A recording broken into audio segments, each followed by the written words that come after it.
Pas investimeve në Shqipëri dhe Serbi, biznesmeni i Emirateve të Bashkuara Mohamed Alabar ka zgjeruar aktivitetin e tij në Malin e Zi, duke marrë në kontroll pothuajse të gjitha plazhet e Ulqinit.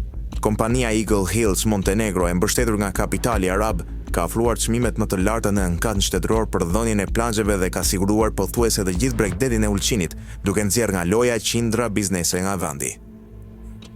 Kryetari i shoqatës qiramarrëse të plazhit të Ulqinit, Preli Askeria, ka kritikuar rash për situatën duke quajtur atë si një masakër.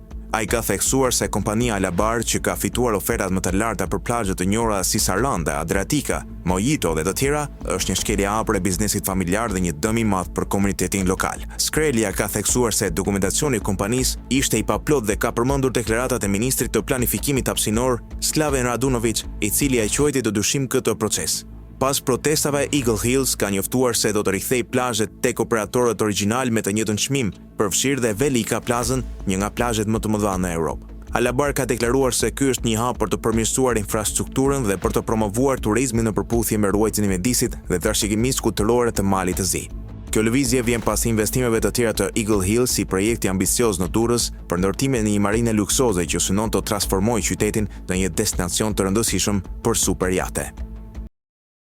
Audio Jungle.